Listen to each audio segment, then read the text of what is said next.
Ever wonder what it's like to live alone, hidden in the woods, not speaking to a single soul for 30 years? Or wander the desert, uncover a hidden well, and dive to the bottom of the deepest waterhole for 2,000 miles? The Snap Judgment podcast takes you there, with amazing stories told by the people who lived them. Each story is crafted with an original score, dropping you directly into someone else's world.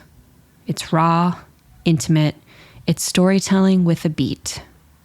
Listen and subscribe to Snap Judgment wherever you get your podcasts, because someone's story might just change your life.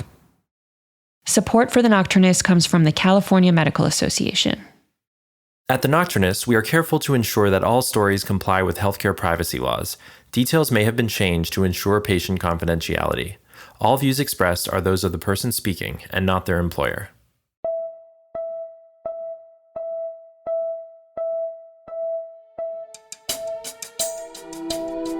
You're listening to the Nocturnist Conversations. I'm Emily Silverman. Today, I speak with Professor Cindy Weinstein and Dr. Bruce Miller. Cindy is currently the Eli and Edith Broad Professor of English at the California Institute of Technology, where she has worked since 1989. From 2018 to 2019, she was an Atlantic Fellow in the Global Brain Health Institute, based at UCSF and Trinity College in Dublin, where she studied neurology with an interdisciplinary group of scientists, artists, social scientists, and physicians. Bruce holds the A.W. and Mary Margaret Clausen Distinguished Professorship in Neurology at the University of California, San Francisco, where he directs the Memory and Aging Center.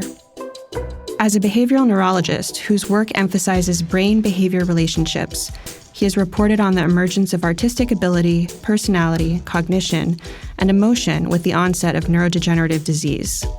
He's been awarded the Potemkin Award from the American Academy of Neurology and elected to the National Academy of Medicine. Together, they have written a book called Finding the Right Words, a story of literature, grief, and the brain, about Cindy and her father, Jerry Weinstein, who lived and died with Alzheimer's disease. Before we dive in, I've asked Cindy to read an excerpt from the book. Here's Cindy. Thank you, Emily. I am 58 years old, the age my father was when my mother called to tell me he had Alzheimer's disease. I am also in Berkeley, the same city I was in when I was 25 and got that phone call. A part of me has been frozen in that moment, even though over 30 years have intervened, during which time I got married, had 2 children, worked at Caltech, wrote some books, and went to my father's funeral. I have returned to Berkeley to mourn the loss of my father. In Judaism, this is called sitting Shiva, more than 20 years after he died. To say goodbye to him in the way I know best, which is to study, think, and write a book. I have always known that, unlike many memoirs about Alzheimer's disease, the book I would write about my father was one I wouldn't write alone. Having spent 30 years studying literature, I know that only someone who knows a field inside out can explain its complexities in a way that can be understood by all readers. Thus, I asked Dr. Bruce Miller, founder of the Memory and Aging Center, to write a book with me about dementia so I could tell the story of my father's Alzheimer's disease, and he could explain the science of dementia to people who may not have a degree in neurology. What Bruce probably didn't know when he agreed to write this book was that I was also asking him to sit Shiva with me. How could he when I didn't know I was sitting Shiva? But his empathic embrace of my story and his willingness to use it as a departure point to help others dealing with dementia has allowed me to recover from some of the pain of watching my beloved father become unglued, and to recover memories of him. Cindy and Bruce, thanks so much for being here today. It's great to be with you, Emily. Thank you for having us. So the book you've written is so unique because it's a dialogue.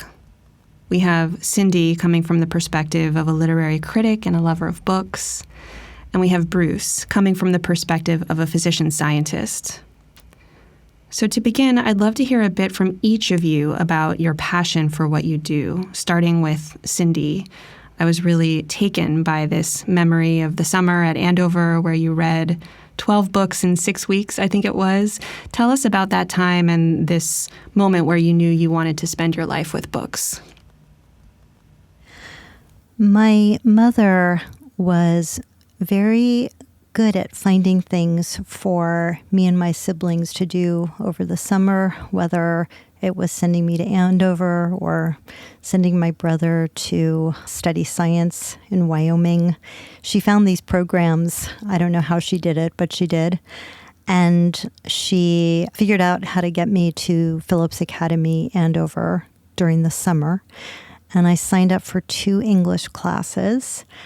And I, as you say, read 12 books in 6 weeks. And I knew this was what I wanted to do for the rest of my life. When I was 16 or so, and when I was in high school, I remember reading Ionesco's Rhinoceros, where a bunch of rhinoceri run around the town. And this was very different from my life in the suburbs of Verona, New Jersey. So I loved literature because it showed me lives that were really different from the one I was living. Most adolescents want to go elsewhere, and so literature allowed me to do that. It got more complicated when my father got sick, and I turned to literature also as an escape, but also as a way to understand better the sufferings of some of my favorite characters. And in the book, I talk a lot about Moby Dick. I talk a lot about Ahab and how I felt connected to Ahab, and that was not a good thing. But literature provided me a kind of window into my own experience of grief. Bruce, your life's work has been neuroscience, neurology, especially behavioral neurology. You talk in the book about your mentor, a physician named Frank Benson. Tell us a bit more about your path to your profession. Like Cindy, I was a voracious reader. I read from the time I was 6, almost continuously. After avoiding a single science class or math class in college, I realized that I'd fallen in love with molecules and chemistry and biology and had to take a full 2 years after graduating to study organic chemistry, biochemistry. But I had a passion for this that I did not have for any of the other humanities that I had thought I might go into. And once I'd gone into medical school, it was clear that the precision, the intersection with people's lives and their stories and diseases of the brain was a continuous fascination for me. And it has been a really rich life as I've seen people with diseases that cause changes in behavior and cognition. And for me, this is where I belonged. And will you tell the audience briefly about Frank? Neurology, when I went into it, was almost a cruel specialty. It was haughty and remote, and it was, we are smart and we figure out this diagnosis and then we wash our hands of the problem. Frank was very different. He was very democratic, utterly scorned elitism, loved being with patients at the bedside, loved figuring things out. And for me, he was just a breath of fresh air. And not only was he the best clinician I ever met in my life, but he was also the kindest mentor I could have ever found. And his real love for people, he taught me so much in that way that I really needed to learn. Cindy, one of my favorite parts of the book was the descriptions of your dad when he was healthy.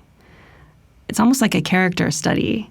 Tell the audience a little bit about your dad. I know we don't have enough time to cover everything from that chapter, but just paint a picture of him for the audience, if you don't mind. Sure. That's a happy question. Thank you. He was full of life and full of love. He was very funny He would have a lead role oftentimes in the Temple musical. He was very proud of that. He would teach me how to dance and teach me again how to dance because I would always forget. So every bar bat mitzvah we would go to together, I would learn how to dance again. He loved music. He loved Cat Stevens and Carole King. I remember playing Tea for the Tillerman on the record player over and over again. He loved to play golf. He liked to gamble. And when he started having difficulty with numbers and with gambling, it still gave him pleasure to watch people gamble. He and I went out for dinner every Tuesday night and talked about everything under the sun. He liked to listen to me practice piano. He was everything. And he died of Alzheimer's many years ago, but you didn't embark on this book project until recently. So tell us about the timeline of this project. I knew that I wanted to write a book about my father for quite a long time. And because I also needed to write more conventional academic work to succeed in my career, it took me a while to find the right time professionally to write the book. But I think more importantly, it took the right time emotionally. I had to be strong enough to be able to look at my father's Alzheimer's. So it wasn't until decades later that I had the fortitude to be able to do that. And as great fortune would have it, I was able to meet Bruce, and Bruce talked to me about GBHI and coming to UCSF, and I had written a couple of drafts of chapters to share with Bruce. So he knew what he was getting into, kind of, when he invited me to apply to GBHI. I'm not sure he knew everything. So really, it wasn't until many decades later, after my father died, that I was, as I said, able to really remember both the very hard parts of his disease and then the wonderful memories of him before the disease, which I had forgotten because it was too painful to remember my healthy father. We get this scene of the two of you meeting at the UCSF Sandler building. And Bruce asks Cindy, "Do you want to learn some science?" And then Cindy replies, "Yes. And what books do you enjoy?" Tell us about that meeting. That's a really great memory. So I adored Bruce really from the moment I met him. He knows that. Our tastes in books was quite different, and I told him how much I loved Moby Dick, and he told me how much he loved Thomas Pynchon.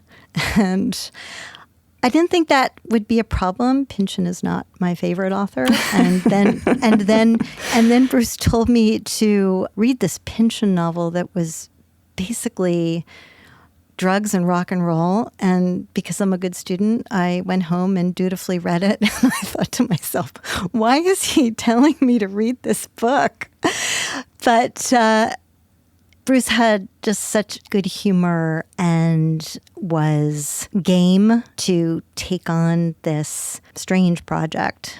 And once I was accepted into GBHI, there was nothing that was going to stop me from making this book happen.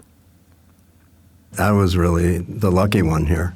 I had no plans for writing a book, and Cindy dropped down in my office. We had an immediate rapport, minus her lack of appreciation for Pynchon. That's really been the only conflict we've ever had. I don't think we'll ever resolve it. But writing opened up so many doors in my own mind, and I learned so much about what I thought I knew about science but didn't know at all. And also she pushed me to write more personally. And it helped me to think through some of the things that I'd experienced through the course of my life, a little bit about my father's death. So for me, it was an exploration of science, of humanity. It was just tremendous. I want to get more into the process of writing the book together, but before we do, I don't want to leave Pynchon quite yet. What do you love about that book? Well, I didn't want to make her read a 2,000-page book, so I took a short book that projected me back to the 60s. It happens in Hermosa Beach. I'd lived very close to that when I lived in L.A. It's paranoid, like every book that Pynchon's ever written. It's about Nixon. It's about how the war against marijuana in Northern California decimated so many lives. And it's about betrayal.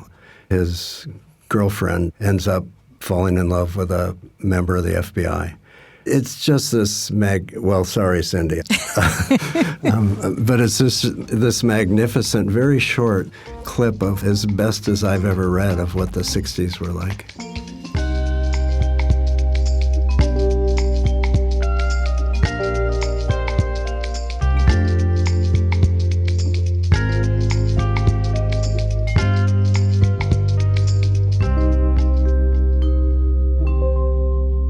So tell me about the process of writing the book together. As I said, it's a dialogue. We hear from Bruce and then Cindy and then Bruce and then Cindy.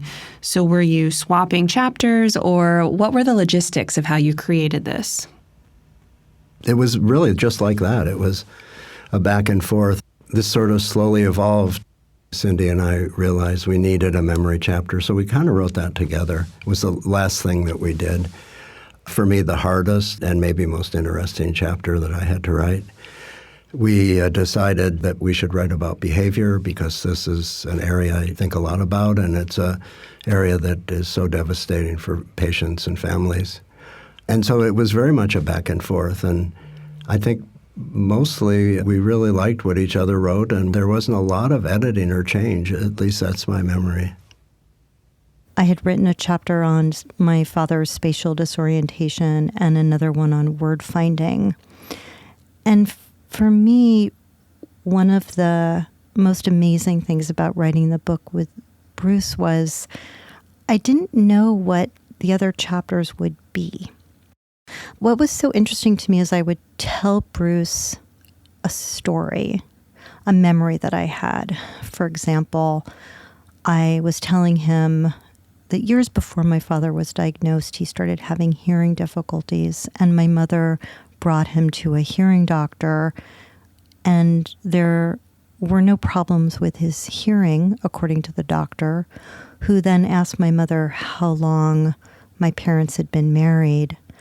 My mother said decades, and the doctor said, well, your husband just doesn't want to listen to you anymore. I remember telling Bruce that story, and he said, that's a chapter. You need to write a chapter about diagnosis. I didn't know I was going to write a chapter about diagnosis. That became the first chapter.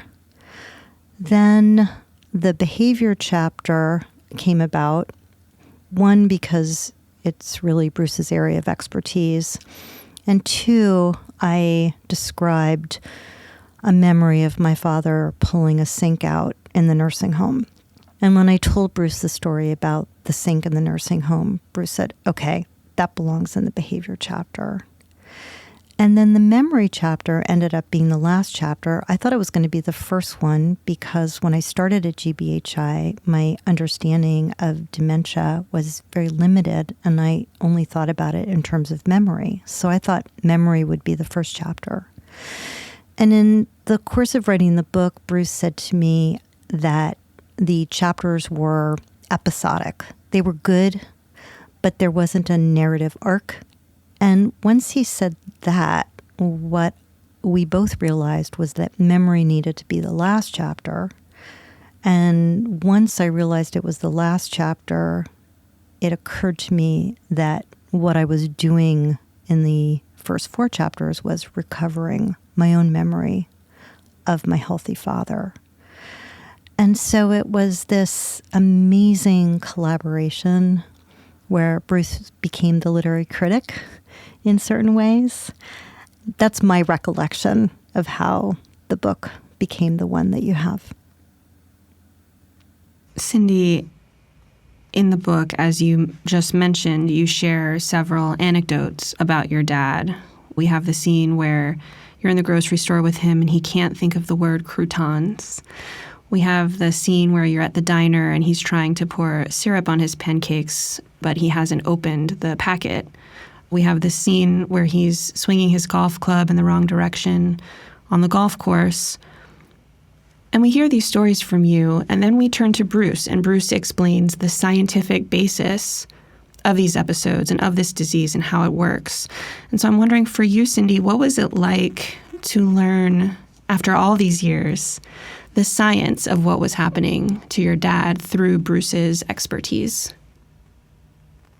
It was ultimately really liberating to learn the science, in that it gave me a vocabulary that was outside of the vocabulary of grief and sadness that had been keeping me company for so long. And maybe even more importantly is that it turned the lens back to where it belonged, which was to my father. And so the science gave me a way of making my father's illness, and not only my own pain about my father's illness. And that was psychically really important for me.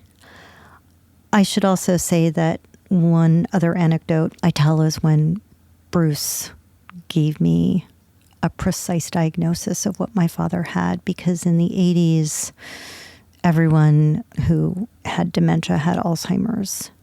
And of course, the science has progressed so much that there are many, many different diseases that fall under the category of dementia. And when Bruce told me that my father had early-onset Alzheimer's, which meant that he was younger than 65, with the logopenic variant, which meant that he had trouble with word finding, that diagnosis was it was a relief. It was, oh, that's what it was. And I'm forever grateful to Bruce for that. One of the first symptoms is this word-finding difficulty that you describe, which I imagine must have been especially difficult for you, Cindy, as somebody who's such a lover of words and a lover of language. And then we flip it over to Bruce, who explains how there are all these different types of aphasia. I want to show off your brain, Bruce, for the audience. Can you just walk us through a little bit of these different types of language loss and the different categories and how you think about them?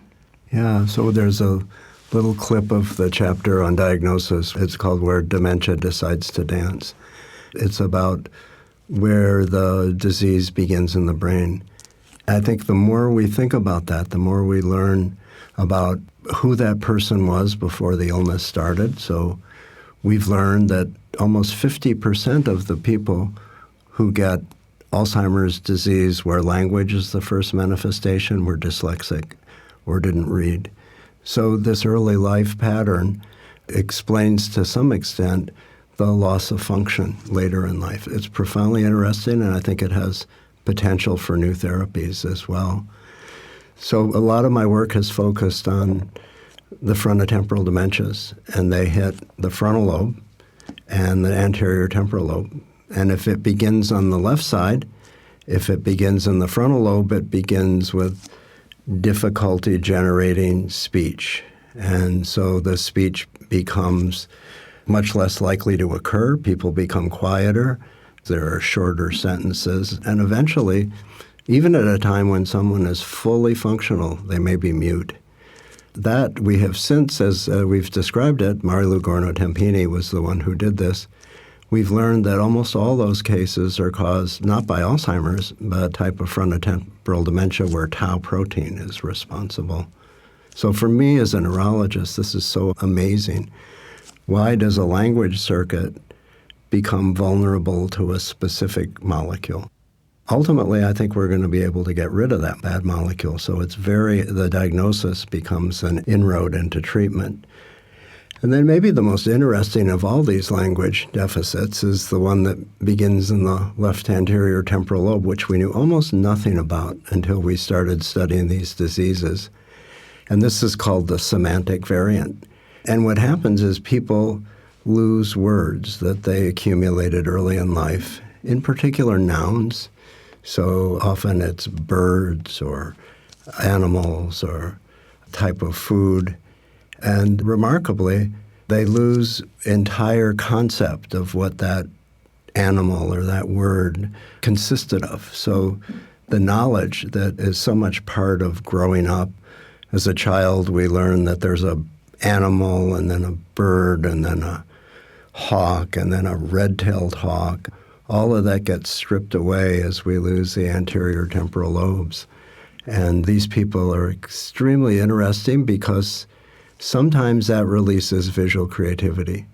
And we've written about people with this type of dementia where artistry often heralds the onset of the illness. One of the things that I have learned as I've studied these different disorders is that we must focus on strengths and also vulnerabilities that were present early in life if we're really going to understand the mechanisms of these illnesses. Artistry often heralds the onset of this disorder. This is so interesting to me. So, for example, might somebody start painting and then that's the prodrome and then 6 or 12 months later they start losing words? I mean, do we see that? Yes. For us, the most salient example is the musician Ravel, who developed a progressive language disorder. And he wrote Bolero before he got sick, but we know he was soon to have a profound deficit in language. And this is a story that we see over and over again, a creative burst in music and art. This is really the beginning of a disease where the front part of the brain turns down, the back part of the brain where we perceive and create art turns up. Bruce, you encounter patients and families with dementia all the time, but what was it like for you to take this deep a dive into somebody else's story and the story of their family? I'm profoundly grateful for the dive. I think it changed me as a person. It made me see the pain that people go through in a way I never had quite seen it before. And I think Cindy pushing me to think about my own experiences that affected my life, my brain, forced me to think about this from the point of view of patients. I've always cared about this, but I left, I think, a much better doctor. You said something earlier like, I didn't understand the science as well as I thought, or maybe I didn't know how to explain it as well as I thought. How did explaining the science to Cindy through this book impact your understanding of your own knowledge? When you have to explain something, whatever it is, you have to really understand it. And I think you understand something until you start to put it on paper or explain it to someone and the face of the person you're talking to turns blank. And in the case of memory, I realized that the confidence that scientists have about what they know about memory is so wrong. It's so deficient. And there were parts of memory that I couldn't even begin to explain to a reader, not because it's incomprehensible, but because science has not grappled with it. Cindy, you said earlier that books and literature served as a sort of escape hatch or coping mechanism for you to deal with your grief around your father's illness. And you've mentioned Moby Dick now a couple of times, and you actually dedicate a chunk of the book to your love of Moby Dick and how you've read it multiple times over your lifetime. So for our audience, tell us a bit about Moby Dick. What is that story about, and why is that story so important to you? There are two competing stories. There's the story of Ahab having lost his leg to Moby Dick and his desire for vengeance.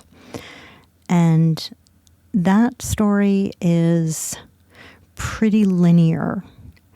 The Ishmael story is about this melancholy person named Ishmael who, when he's feeling especially sad, goes to the water and finds solace in the water. And he decides to join the crew of the Pequod and participate in getting oil and killing whales. But really, the power of the Ishmael narrative is in his quest for knowledge about the whale. And his chapters are not linear at all. Some of my favorite chapters in Moby Dick are when Ishmael basically says, I want to tell you about this particular part of the whale. And he goes through it, and that at the end of the chapter, he said, but you know what? I really have no idea what I'm talking about. And I thought that the whale part meant X, but it really means Y. And wasn't it fun along the way to try and find out what it meant? And the chapter that often comes to mind, and I talk about it in the book, is when Ishmael's trying to figure out what the heck comes out of the whale's spout.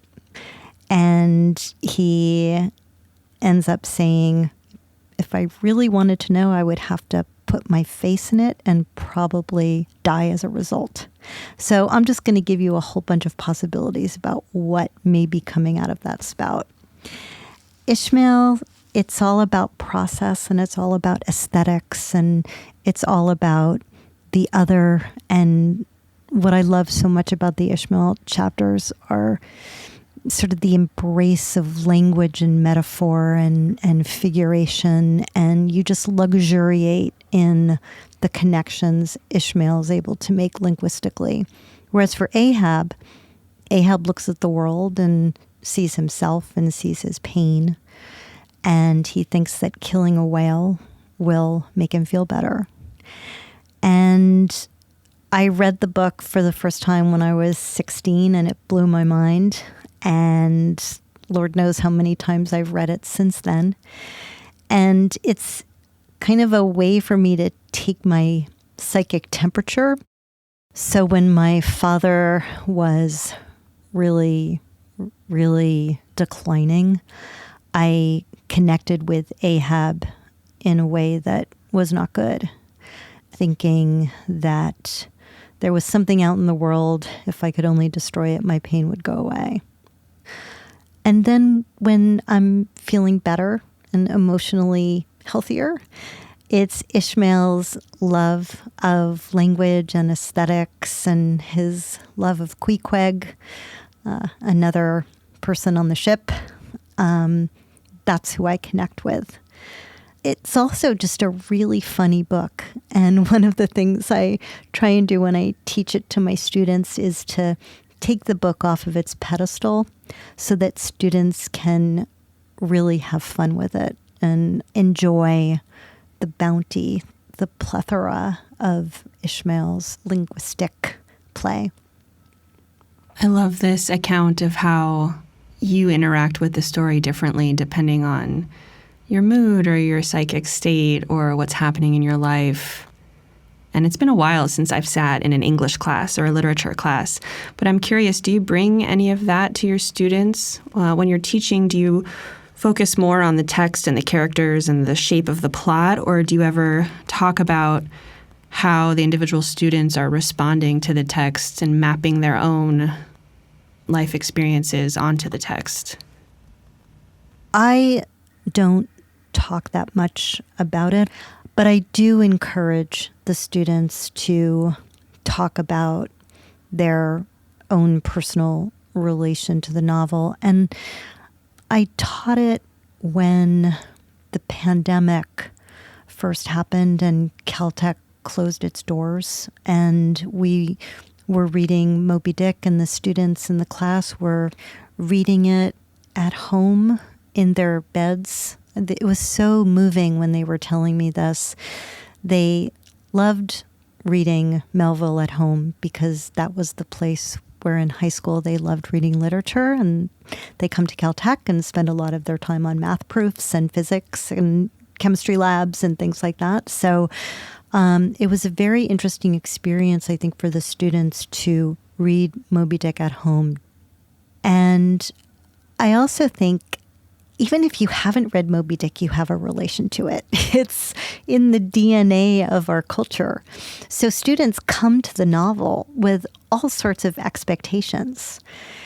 So it's really important, I think, for students to be able to share what they think the book is about and then their actual experience of reading the book. And did those intersect? Did those diverge? I guess that's a long way of answering your question.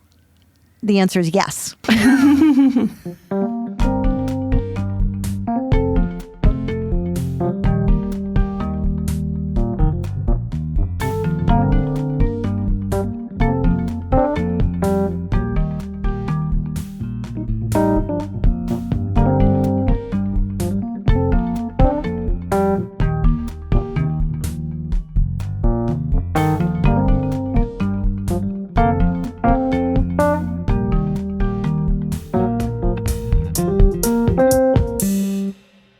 Bruce, your mentor Frank once said, "I'm a searcher, not a researcher."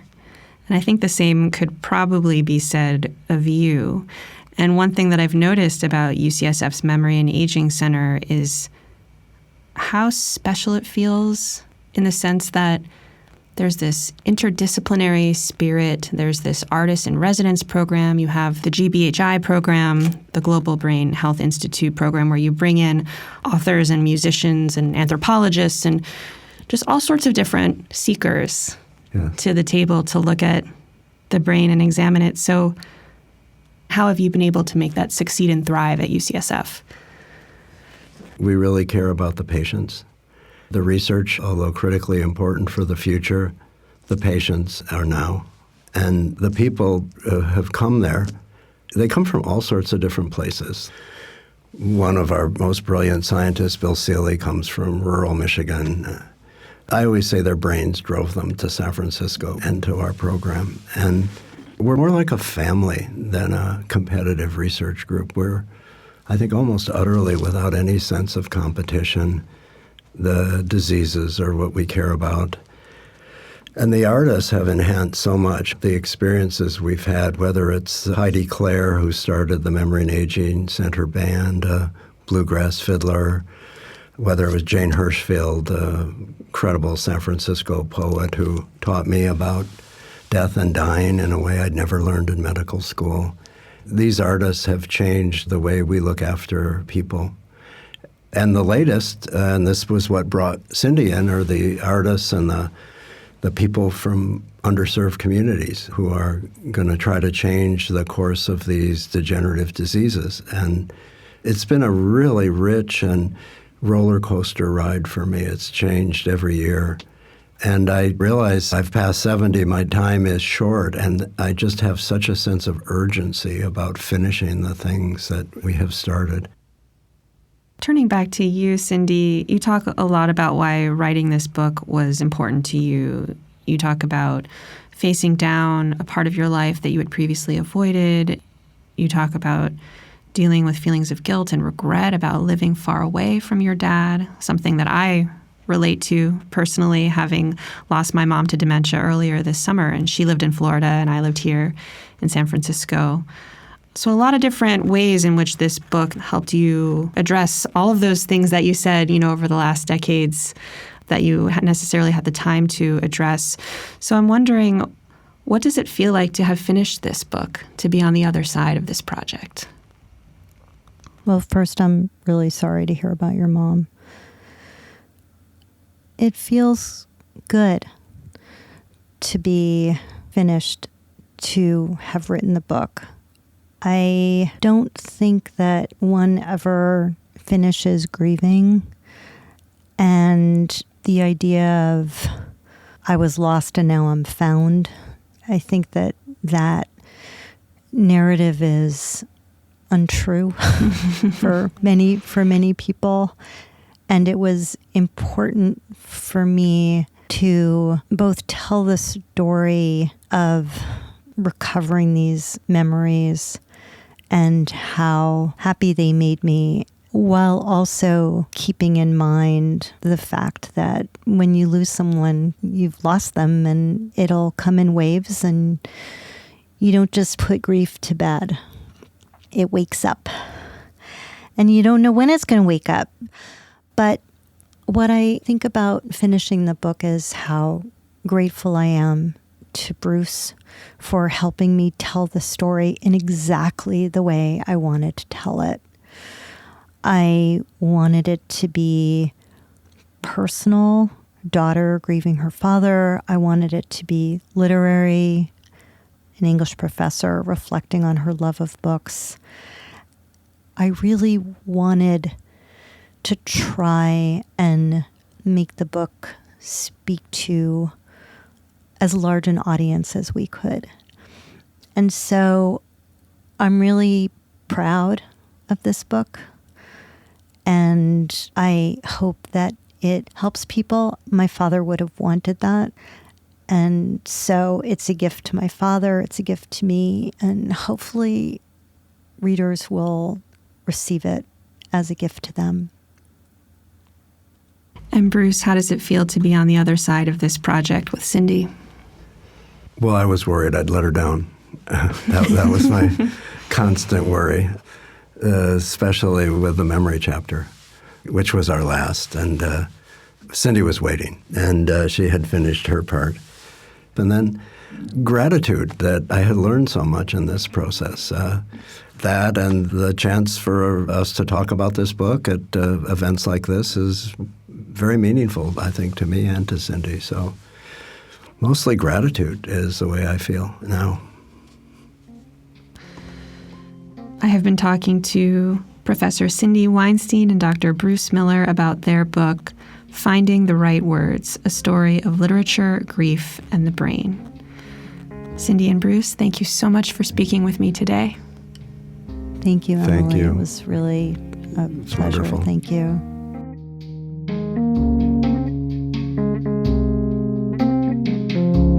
Thanks for listening.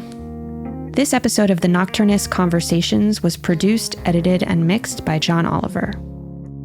Our executive producer is Allie Block, our chief operating officer is Rebecca Groves, and our administrative assistant is Carly Besser. Our original theme music was composed by Joseph Monroe, and any additional music comes from Blue Dot Sessions. The Nocturnist is made possible by the California Medical Association, a physician-led organization that works tirelessly to make sure that the doctor-patient relationship remains at the center of medicine. To learn more about the CMA, visit cmadocs.org. Our show is also made possible by donations from listeners like you. Thank you so much for supporting our work in storytelling. If you enjoyed the show, please help others find us by giving us a rating and review on Apple Podcasts. To contribute your voice to one of our upcoming projects or to make a donation, visit our website at thenocturnist.com. I'm your host, Emily Silverman. See you next week.